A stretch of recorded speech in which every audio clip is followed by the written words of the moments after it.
อมยาก็คอดีขึ้นตลอดคืนไม่ไอนี่มันเริ่มไออีกแล้วนี่นะไตยาแก้ไอจากสามเณรถวายเมื่อวานสามเณร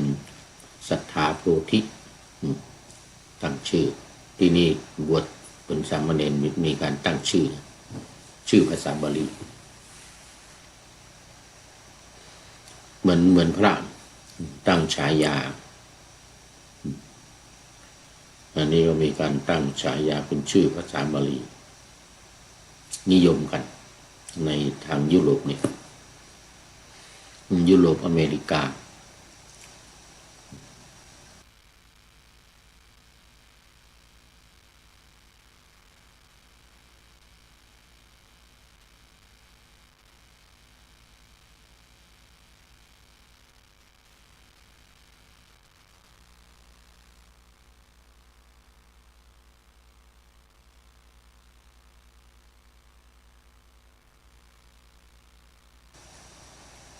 ไม่ว่าแต่ว่ายังไม่มีเวลาไม่มีโอกาสไป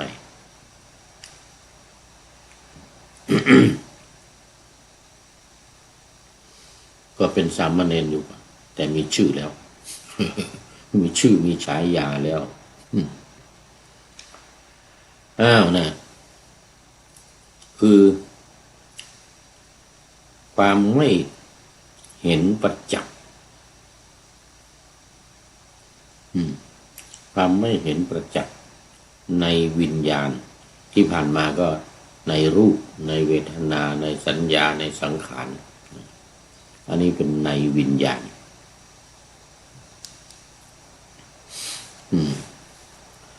นี่ก็มาในสังยุตตนิกายใกล้จะจบละในสังยุตตนิกายพระสุตตันตปิฎกเล่มที่17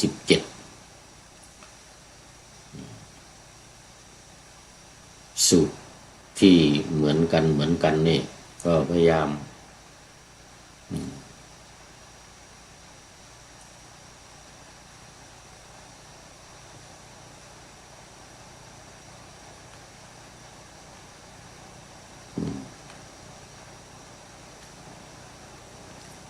สังยุตต่างๆที่ตอนนี้อยู่ในโคชฌะ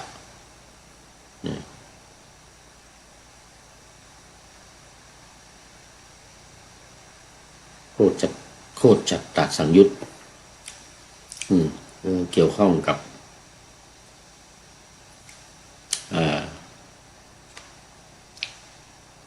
วัชฌโคตปริภาชกวัชฌโคตปริภาชก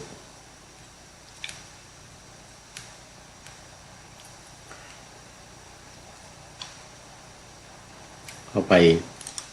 ถามพระพุทธองค์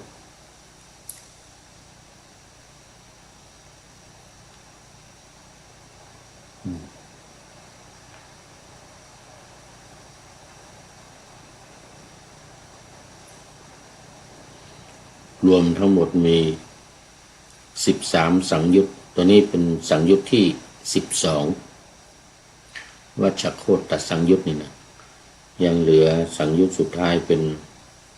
สังยุตที่3เป็นฌานสังยุตอันนี้จะว่าด้วยเรื่องของฌานวันนี้น่าจะได้เริ่มนิด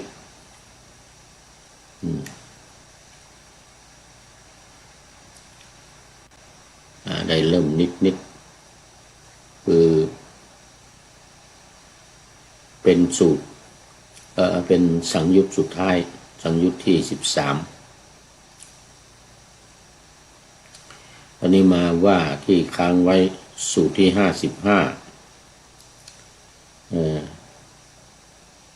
สูตรที่55ของวัชฌโคตสังยุตเกี่ยวกับ วัชโคตปริภาชกที่เข้าไปกราบทูลถามพระพุทธองค์แล้วก็เป็นสูตรสุดท้ายแล้วสูตรที่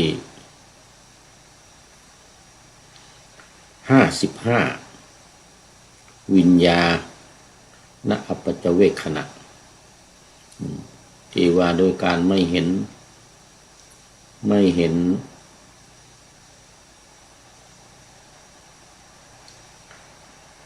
ในวิญญาณไม่เห็นประจักษ์เนี่ยไม่เห็นประจักษ์ในวิญญาณ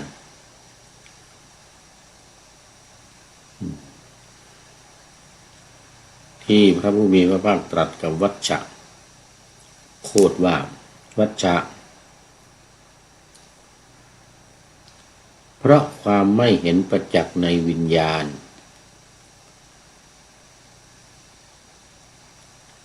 ในเหตุเกิดแห่งวิญญาณและปฏิปทาให้ถึงความดับแห่งวิญญาณมันจะมีอยู่3อย่างนี่นะ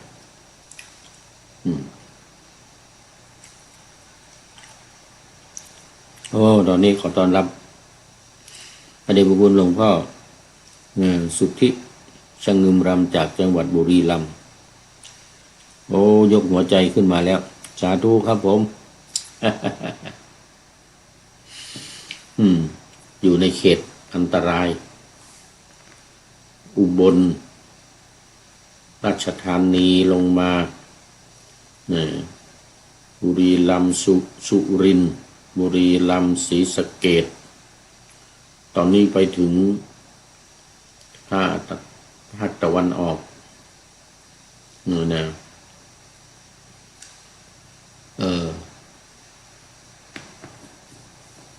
จังหวัดตราดยิงข้ามมาจังหวัดตราดนู่นนะที่ทางระยองชลบุรี ระยองชลบุรีแต่มีจังหวัดตราดที่ติดเขตกับ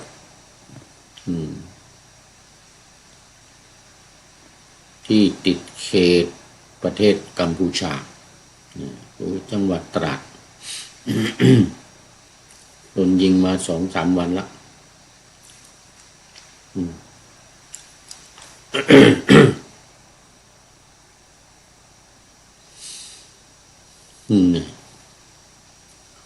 เพราะว่าไม่เห็นประจักษ์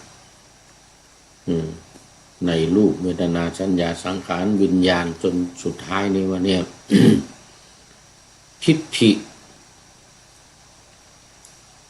หลายอย่างทิฏฐิ62ทิฏฐิอะไรต่างๆนะมีความเห็นว่าโลกเที่ยงเป็นต้นนั่นที่ว่ามาแล้วนะโลกเที่ยงโลกไม่เที่ยงโลกมีที่สุดโลกไม่มีที่สิ้นสุดชีวะกับสรีระนี่เป็นอันเดียวกันหรือไม่เป็นอันเดียวกันนี่นะอะไรอีกตายแล้วหลังจากตายแล้วนี่กลับมาเกิดอีกหรือไม่มาเกิดอีกเนี่ยเป็นเรื่องที่ปัญหาที่พระพุทธองค์หลีกเลี่ยงไม่ทรงตอบแต่มาพูดเรื่อง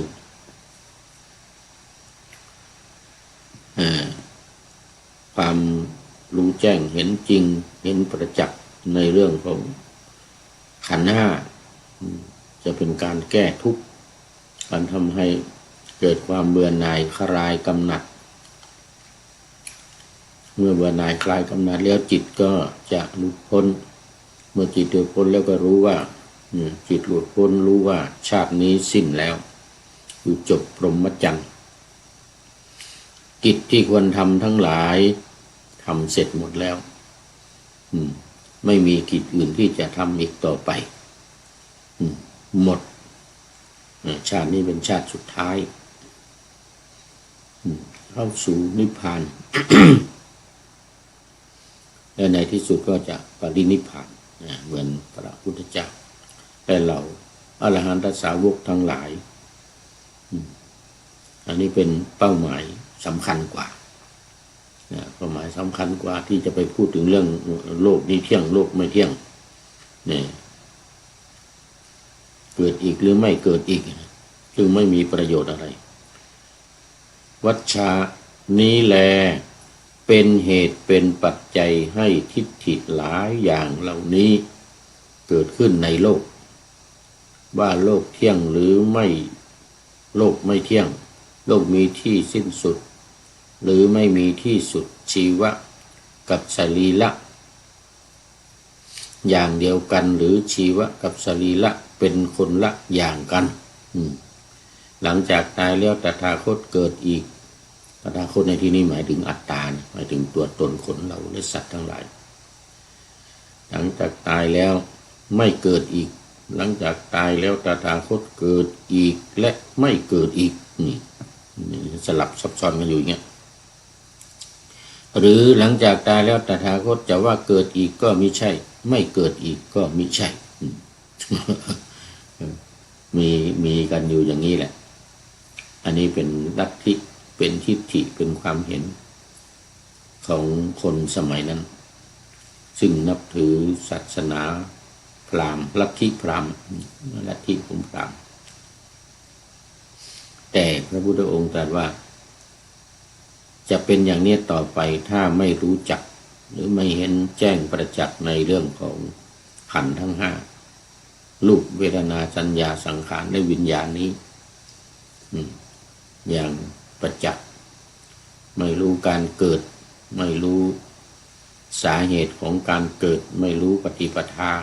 คือมรรค8ประการในการจะดำเนินไปสู่การดับ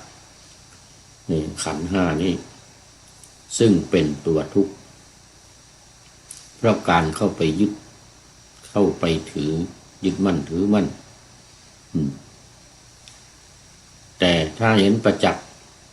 เห็นแจ้งในขันธ์ห้านี้ก็จะไม่มีการเข้าไปยึดไปถือก็ไม่เป็นเหตุแห่งความทุกข์กองทุกข์ทั้งหลายก็จะดับไปก็จะหมดไปวิญญาณนะอปัจจคณกรรมสุขที่55จบ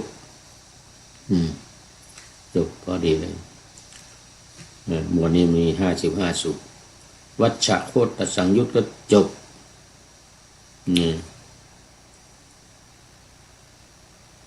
เป็น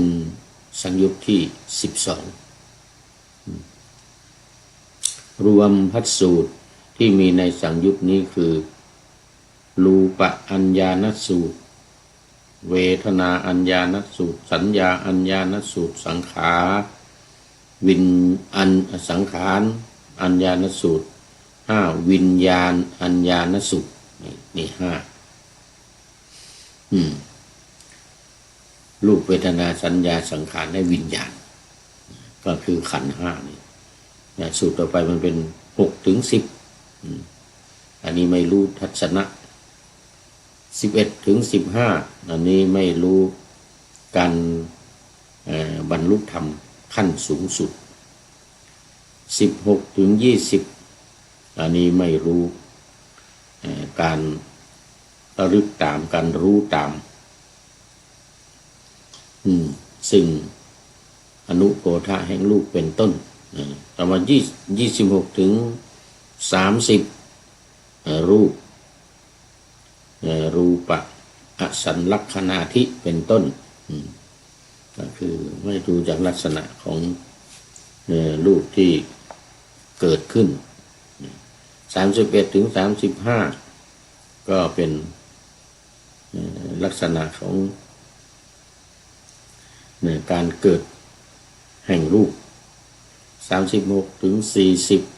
40อันนี้ลักษณะของไม่รู้จากลักษณะของปัจจุบัน41 ถึง 45อาสมะเปกขะนาทิสุตตปัญจกะอันนี้ไม่รู้จักลักษณะของปัจจุบันเดี๋ยวข้อต่อไปความสงบไม่รู้จักลักษณะของความสงบอันนี้46 ถึง 50อันนี้ปัจจุ เปกคณาที่สุดตปัญจกะอะไรไม่รู้จักขณะจิตที่เกิดขึ้นในปัจจุบันเป็นต้นแล้วก็51 ถึง 54อันนี้อัปปัจจคณกรรมาธิสูตรคือไม่เห็นประจักษ์ในรูปเป็นต้นก็คือเรียงไปนะเวทนาสัญญาสังขารวิญญาณพอมาถึงสังขารถึงสังขารรูปเวทนาสัญญาสังขารต่อมาก็55อันนี้สูตรเดียวเลยวิญญาณปัจจคณกรรมสูตรอันนี้ไม่เห็นประจักษ์ในวิญญาณเป็นสูตรสุดท้ายสูตรที่55เอาจบเลยตัวนี้โคตรวัชชะโคตรสังยุตนี่จบปริภาชกวัฏโคตรปริภาชกคราวนี้ก็จะมาเริ่มอาจจะได้นิดหน่อยนะอาจจะได้นิดหน่อย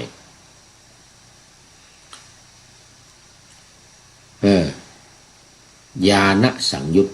เป็นสังยุตที่13แล้วเป็นสังยุตสุดท้ายในขันธวารวรรค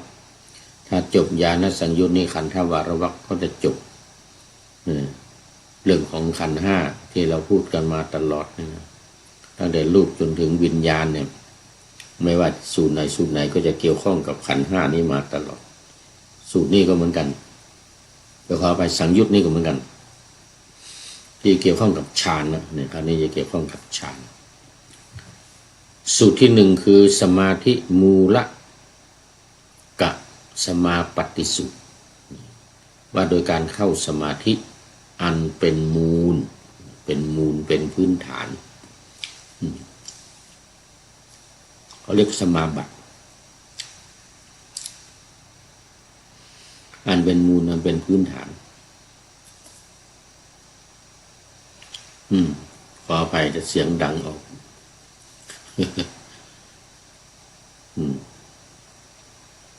เพราะเป็นยาอมแก้ไอข้อที่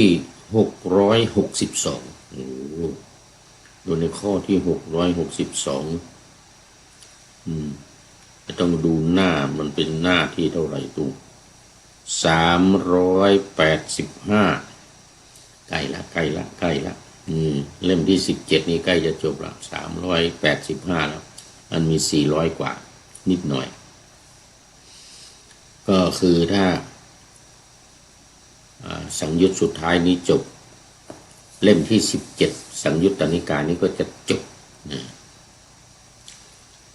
พอดีเลยต่อไปจะขึ้นเล่มที่18 19เหลืออีก2เล่มสังยุตตนิกายเหลืออีก2เล่มเล่มที่18กับเล่มที่19เอามาดูกันเลยญาณสังยุตขอไปฌานสังยุตเกี่ยวข้องกับฌานสมาบัติที่เราพูดกันมาโดยตลอดก็คือปฐมฌานถึง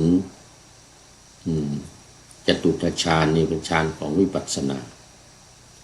ปัญจมฌานที่5ไปจนถึงอัฏฐฌานที่8เป็นฌานของสมถกรรมฐานคือการปฏิบัติ2อย่างดังที่พูดมาตลอดก็คือการปฏิบัติแบบสมถะ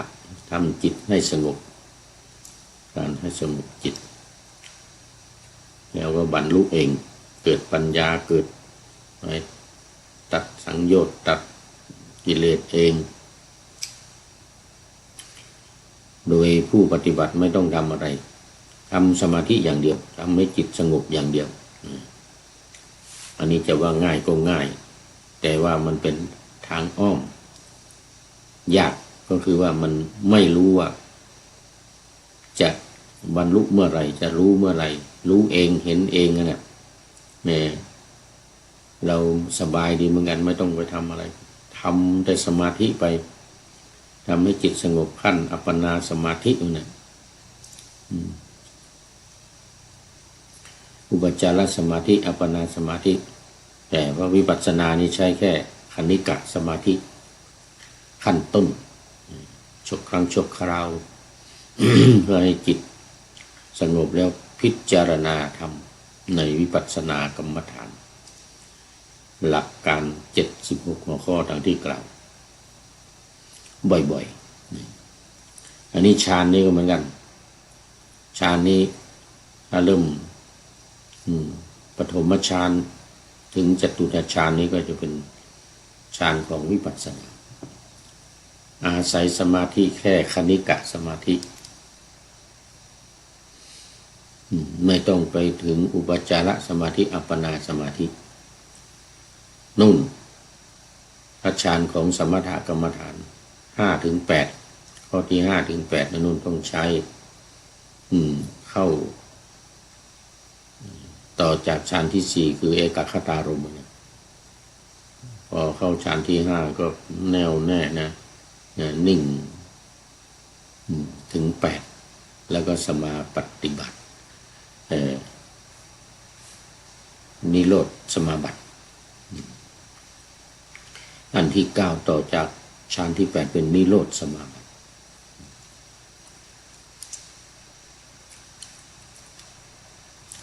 มาดูสูตรที่1สมาธิมูลกะสมาปฏิสูตรว่าด้วยการเข้าสมาธิอันเป็นมูลเป็นพื้นฐานเรื่องเกิดที่สาวัตถีพระผู้มีพระภาคตรัสว่าภิกษุทั้งหลายบุคคลผู้ได้ฌาน4จำพวกนี้บุคคลผู้ได้ฌาน4จำพวกไหนบ้างคือ1บุคคลผู้ได้ฌานบางคนในโลกนี้เป็นผู้ฉลาดในการตั้งจิตมั่นในสมาธิแต่ไม่ฉลาดในการเข้าสมาธิ 2. บุคคลผู้ได้ฌานบางคนในโลกนี้เป็นผู้ฉลาดในสมาธิฉลาดในการเข้าสมาธินะแต่ไม่ฉลาดในการจัดตั้งจิตให้มั่นในสมาธิอันนี้ลอง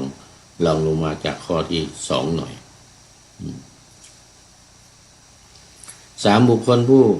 ได้ฌานบางคนในโลกนี้เป็นผู้ไม่ฉลาดทีนี้ไม่ฉลาดบ้างละ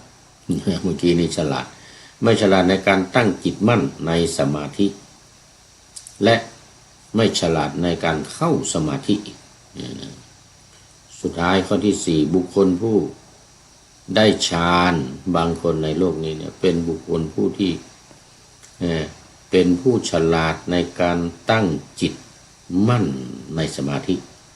และฉลาดในการเข้าสมาธิเนี่ยก็มีอยู่4อย่าง4ประเภทคือการทำจิตให้ตั้งมั่นอันนี้ส่วนใหญ่ก็จะหมายถึงสมถกรรมฐานนะสมถกรรมฐานคือการตั้งจิตให้สงบตั้งจิตให้เป็นสมาธิ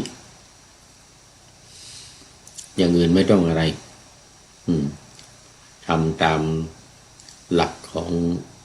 สมถกรรมฐานคือ1บริกรรมเรียกปริกรรมนัยยะ2คณนานัยยะการนับ3อนุสรณานัยยะการระลึกตามเลิกตามคุณของพระพุทธพระธรรมพระสงฆ์เป็นต้นอย่างในอนุสติ10เนี่ยพระพุทธพระธรรมพระสงฆ์ศีลจาคะเทวตามรณะกายคตาอานาปานะและอุปสมานุสติเนี่ยในอนุสติทั้ง10นั้นทำยังไงให้จิตสงบนี่แหละเนี่ยอย่างวิธีการเข้าสมาธิทำให้จิตสงบมีบางคนที่ฉลาดในการเข้าสมาธิแต่ไม่ฉลาดในการตั้งจิตให้เป็นสมาธิอย่างประเภทที่1นี่ ฉลาดอยู่ในการตั้งจิตให้มั่นในสมาธิแต่ไม่ฉลาดในการเข้าคือวิธีการที่จะเข้าสมาธิไม่ฉลาดในการเข้าเราประเภทที่สองนี่ฉลาดในการเข้าแต่ไม่ฉลาดในการตั้งจิตให้มั่นอันนี้กลับกันหน่อยไม่ฉลาดในการตั้งจิตให้มั่นบุคคลผู้ได้ฌานบางคนในโลกนี้เป็นผู้ที่ไม่ฉลาดในการตั้งจิตให้มั่นและไม่ฉลาดด้วยในการที่จะเข้าสมาธิอันประเภทที่สามนะส่วนประเภทที่สี่นั้นได้ทั้งสองอย่างคือฉลาดในการตั้งจิตให้มั่นและก็ฉลาดในการเข้าสมาธิ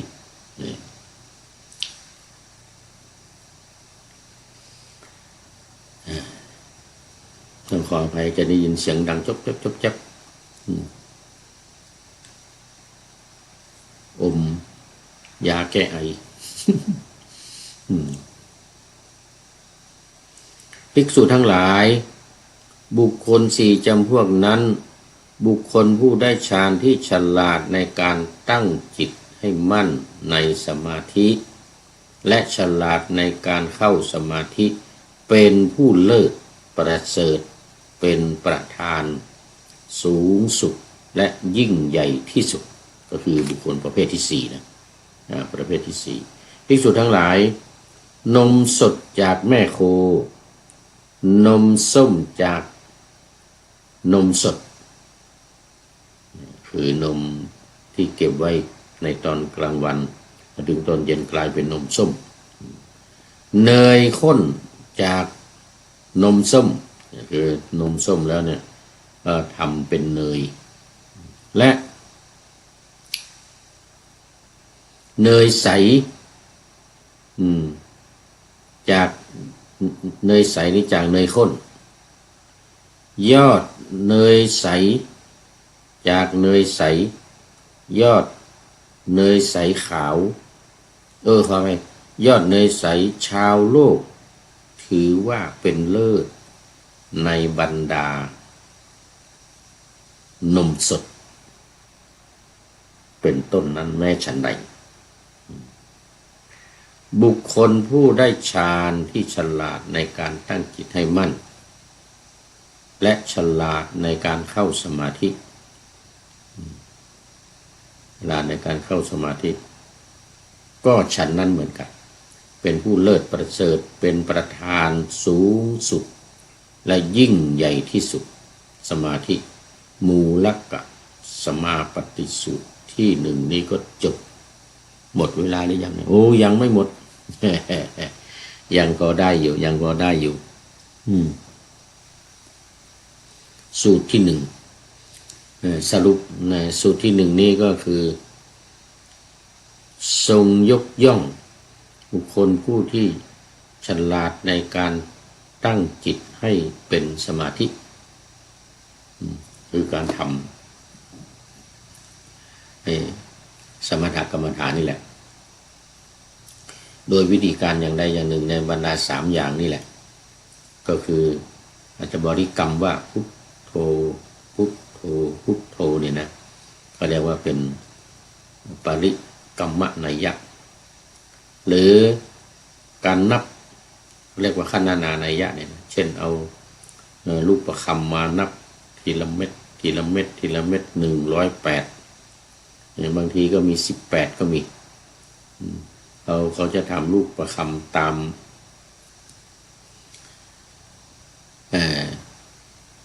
การตามสมาธิการทำสมาธิอย่างบางทีถ้ามี10ลูกนี่ก็จะหมายถึงอนุสติ10ถ้ามี108ลูกนี่หมายถึงคุณพระพุทธพระธรรมพระสงฆ์คุณพระพุทธ56คุณพระธรรมอีก38คุณพระสงฆ์14ดังที่เคยพูดอันนี้ต้องไปฟังในรายการธรรมะหลังธรรมวัดเย็น พูดอยู่ประจำเป็นพูดอยู่บ่อยๆพูดอยู่ประจำในรายการธรรมะหลังธรรมวัดเย็น อันนี้คือผู้ที่ฉลาดในเรื่องของการทำจิตให้ตั้งมั่นทำจิตให้เป็นสมาธิอยู่ในสมถกรรมฐานอย่างเดียวล้วนๆจิตจึงจะเป็นสมาธิ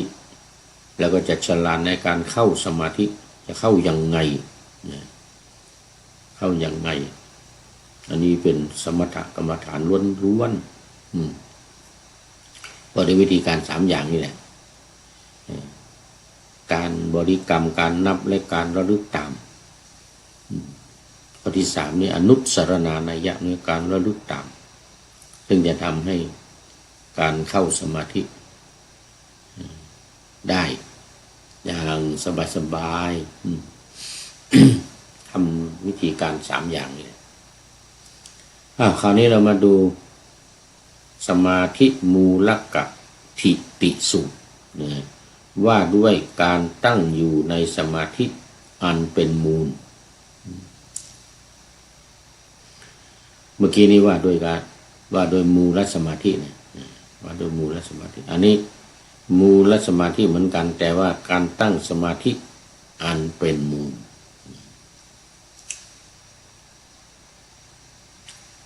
เรื่องก็เกิดขึ้นที่เดิมเวลาเดิมพระองค์ตรัสกับภิกษุทั้งหลายว่าบุคคลผู้ได้ฌาน4จำพวกนี้บุคคลผู้ได้ฌาน4จำพวกคือเหมือนเมื่อกี้เนี่ยนะเหมือนเมื่อกี้1 2 3 4ฉลาดในการได้สมาธิแล้วก็ไม่ฉลาดในการตั้งมั่นฉลาดในการเข้าจริงแต่ว่าไม่ฉลาดในการให้จิตตั้งมั่น2ฉลาดในการทำให้จิตตั้งมั่นแต่ไม่ฉลาดในการเข้าสมาธิ3ไม่ทั้ง2อย่างไม่ฉลาดในการทำจิตให้มั่นไม่ฉลาดในการเข้าสมาธิส่วนข้อที่4ฉลาดทั้ง2อย่างฉลาดในการเข้าสมาธิฉลาดในการตั้งจิตให้มั่นเป็นสมาธิในบุคคล4จำพวกนี้บุคคลผู้ได้ฌานผู้ฉลาดในการตั้งมั่นในสมาธิและการเข้าสมาธิเป็นผู้เลิศประเสริฐสูงสุดยิ่งใหญ่ที่สุดภิกษุทั้งหลายนมสดจากแม่โคนมส้มจากนมสดเนี่ยเหมือนกับเมื่อกี้นี่นะเป็นต้นชาวโลกถือว่านมเนยใสที่ได้จาก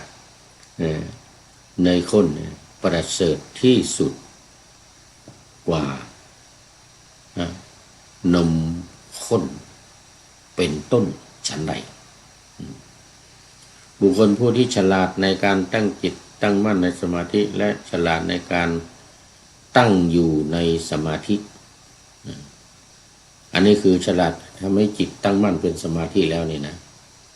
ไม่ต้องพูดถึงเข้าละเข้าสมาธินั้นมันอันนั้นมันสูตรแรกอันนี้สูตรนี้ตั้งจิตให้มั่นในสมาธิและฉลาดในการตั้งอยู่ในสมาธิคือบางทีฉลาดในการเข้าสมาธิแล้วฉลาดตั้งจิตให้เป็นสมาธิแล้วแต่ว่าไม่อยู่ไม่คงทนอยู่ไม่นานในที่นี้หมายถึงว่าตั้งอยู่ในสมาธินั้นได้นานๆฉันนั้นเหมือนกันเทียบกับนมเมื่อกี้นี้นะเป็นผู้เลิศเป็นผู้ประเสริฐเป็นผู้สูงสุดแล้วก็เป็นผู้เป็นใหญ่ที่สุดสรุปแล้วในสูตรนี้เพิ่มการตั้งอยู่อย่างมั่นคงในสมาธิ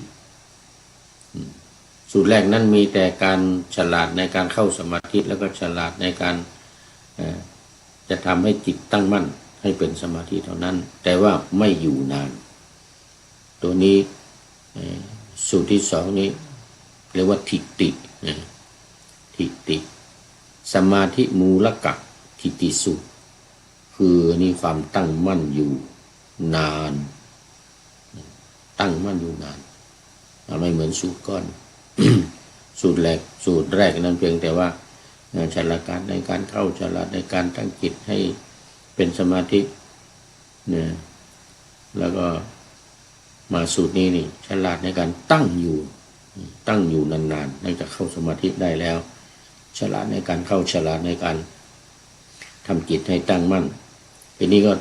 ตั้งอยู่เลยทีนี้มีคำว่าทิฏฐิเข้ามาเป็นสูตรที่สองยังพอมีเวลาอีกนิดหน่อย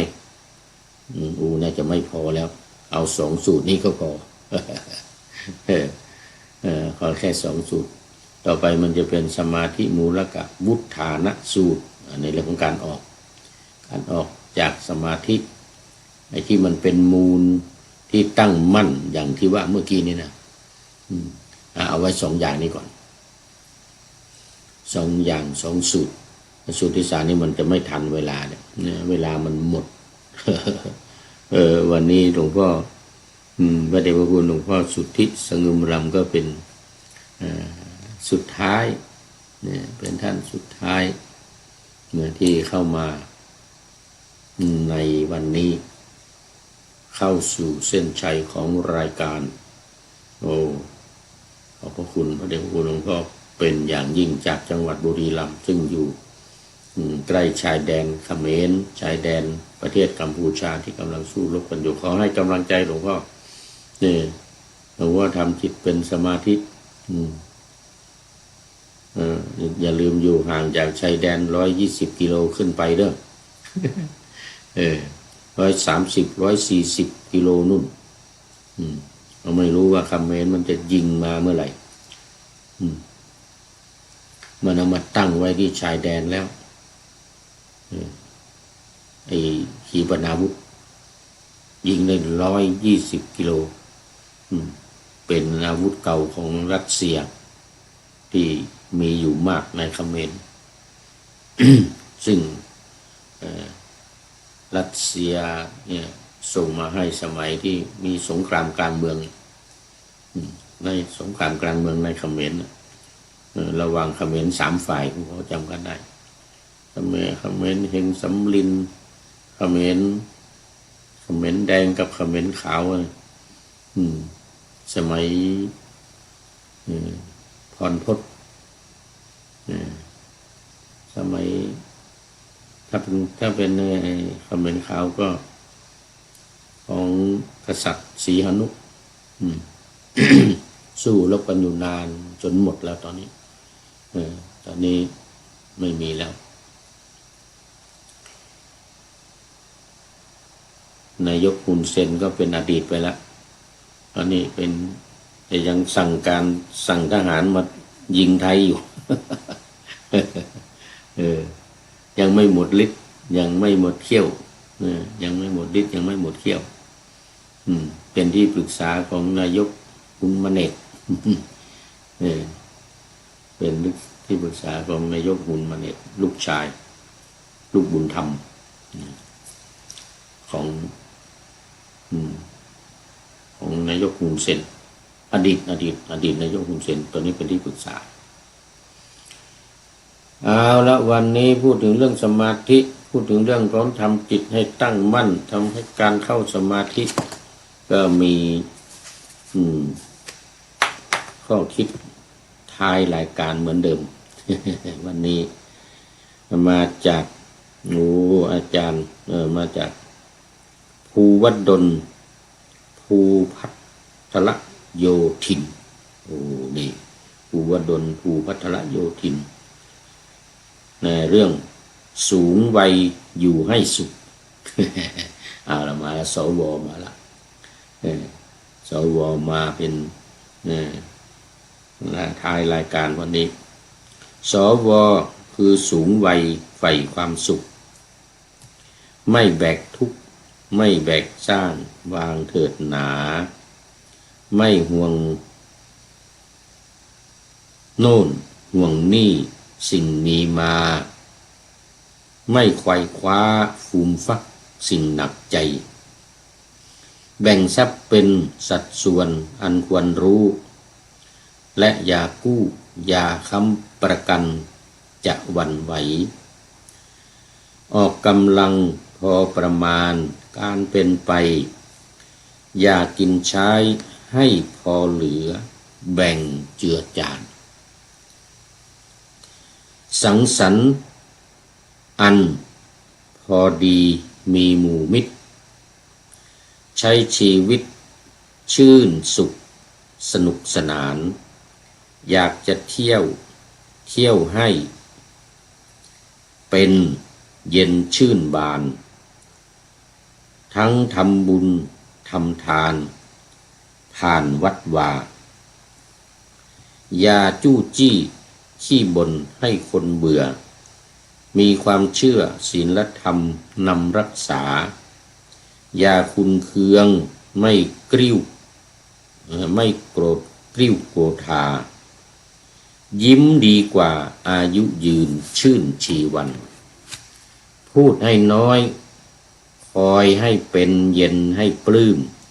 แล้วอย่าลืมคิดบวกไว้ให้สุขสันต์ชื่นชมลูกชื่นชมหลานสารสัมพันธ์สูงวัยอันคุ้มชีวาเกิดมาขอเจริญพร